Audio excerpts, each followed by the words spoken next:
The Maine State exhibition of these two humpback whales is fundamentally very special to me. It's quite an honor to be here in my adopted home state and really promoting what I think is an excellent interpretational venue for research that I've been involved with here in the state that has to do with tracking these animals. My name is Dan D'Indonto and I run a exhibit fabrication company specializing in the articulation of whales called Whales and Nails.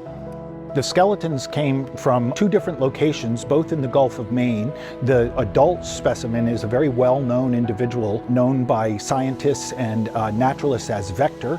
She had been tracked for over 25 years in her life by markings on her tail that allowed her to be distinguished from other individuals. And we know her to have been a 5-time mother before she passed away in 2019 off of Cape Cod.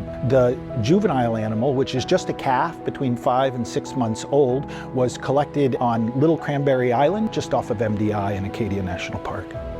So the first thing that has to happen in an exhibit like this is you have to collect the specimens. And I work closely with one of two groups in the state of Maine who are the federal authority for responding to dead marine mammals. And so those organizations are really charged with collecting data and understanding about the animals and what might have caused their demise and how that relates to their general ecology. But there's an opportunity at that time to collect the skeleton, either for down the road sorts of research, but more importantly, education, like a situation like this, a display in a museum.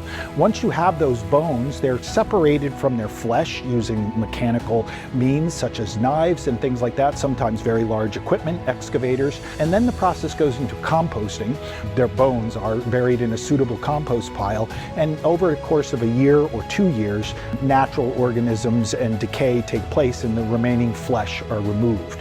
After they're removed from compost, they need to be degreased, and we use techniques that the old whalers used. So we call try the bones or soak them in the detergent water. We're not trying to collect the oil like the ancient whalers, but we're trying to remove it. And so we use very hot water with detergent in large tubs. I use a wood boiler that heats that water, and that's what degreases the animal. After that, then we get into what we call the fabrication stage, which is where, working off of a design, promoted by the sculpture of its posture, we drill out the bones suitably to embedded rods with epoxy, or like the spine is shaped from a pipe that is shaped to the spine, and the vertebrae are drilled out and slipped on there. So our objective is to be able to see the skeleton and not so much the engineering and the mechanics holding it together, to try to present a most natural posture as possible.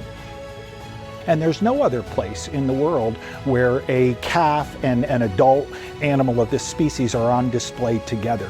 And so that, I think, is very special because it allows us to make a very human, mammalian connection to these specimens, but also highlight what is, I think, a really foundation technique and a very nice feather in the cap of the state of Maine towards understanding these animals and in our own Gulf of Maine environment.